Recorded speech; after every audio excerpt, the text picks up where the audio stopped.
Hello mga mare, for today's ulam nga magluluto tayo ng chicken adobo.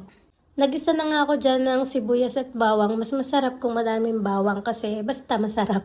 And ginisa ko na din yung chicken dyan at lulutuin lang natin saglit. Pinahinaan ko lang din yung apoy para hindi masunog. Habang naghihintay akong maluto yung chicken ay nagayat ako ng kalamansi. Kasi inuubo yung aking anak at try kong painumin yan. And syempre try ko ding lagyan ng kalamansi yung adobo kasi parang yung iba naglalagay ng kalamansi. Try ko lang kung masarap. And yan, pinipiga ko lang at nilagay ko lang sa container at nilagay ko muna siya sa ref. Nang matapos nga ako ay chinek ko muna yung chicken natin kasi baka masunog na naman and nilagyan ko ng pampalasa. And syempre kanya-kanya naman tayo ng luto ng adobo dito. Kaya wapakels. And hindi ko din naman masyadong napakita sa inyo yung pagluluto ko kasi yung ano ko ay iyak-iyak. Gusto niyang kuhanin ang cellphone ko and yun, pinatay ko na lang. Kayo din ba yung sinasabi niyong lobat kahit di naman lobat?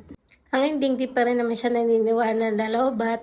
Ayan, mabalik tayo dito sa akin niluluto. And yan, minekos-mekos ko lang. And yan, di ko nga napakita kung anong ginawa ko dyan. Usually, nilagyan ko lang naman siya ng toyo at vinegar at konting asukal. And yan, yung pag-experiment ko, naglagay ako ng konting calamansi juice. And tinikman ko nga lang din siya. At ang lasa ay matamis na maasim. Basta masarap siya. At syempre, ito na ang sign para mag-adobo ka. Kaya sa sunod na ulam, comment ka lang.